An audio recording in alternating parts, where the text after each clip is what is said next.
Par exemple, avec ce traité d'Aix-la-Chapelle, on pense que l'Alsace et la Lorraine va être donnée aux Allemands. Par exemple, avec le traité de Marrakech, on a eu le même problème. On pensait l'ouverture totale des frontières, la souveraineté de la France à l'ONU. Par exemple, il y a une étude de l'Université de Cambridge qui montre que 8 Français sur 10 croient à une ou plusieurs idées complotistes. Est-ce que le problème, c'est pas finalement, on a un problème avec la vérité, avec le vrai? Et est-ce que finalement, tout ce qui est caché paraît plus vrai que ce qui est vrai? Alors le problème maintenant, c'est que les gens qui vous fabriquent des fake news sont des spécialistes de la désinformation, de la désintoxication. Quand on voit dans Le Monde et dans Libération les pages désintoxication, qui sont le lieu même de la page intoxication, c'est assez formidable. Moi, le traité de Marrakech, je l'ai lu. Et je ne vais pas fantasmer là-dessus, celui d'Aix-la-Chapelle, je ne l'ai pas lu.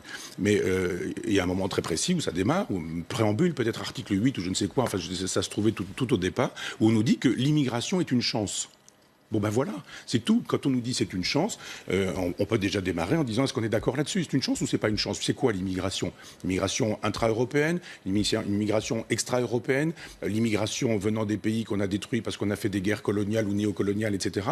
Pensons ces questions-là, mais arrêtons de dire c'est une chance, comme dit Jean-Luc Mélenchon, ou c'est une calamité, comme dit Marine Le Pen. Les deux ont tort.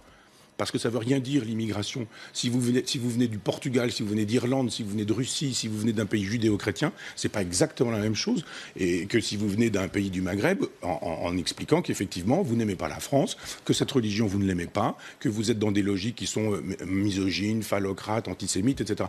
Donc arrêtons de dire l'immigration est une chance dans l'absolu, en disant on démarre avec ça, et ce traité est là pour vous dire qu'il faut accueillir à bras ouverts. Allez. Tout le monde sait qu'on ne peut pas accueillir à bras ouverts, c'est juste une question de bon sens. Simplement, il faut une immigration raisonnable, raisonnée, pensée, définie avec les citoyens et pas avec des gens qui ont intérêt à penser cette question-là uniquement en regard de leur État maastrichtien.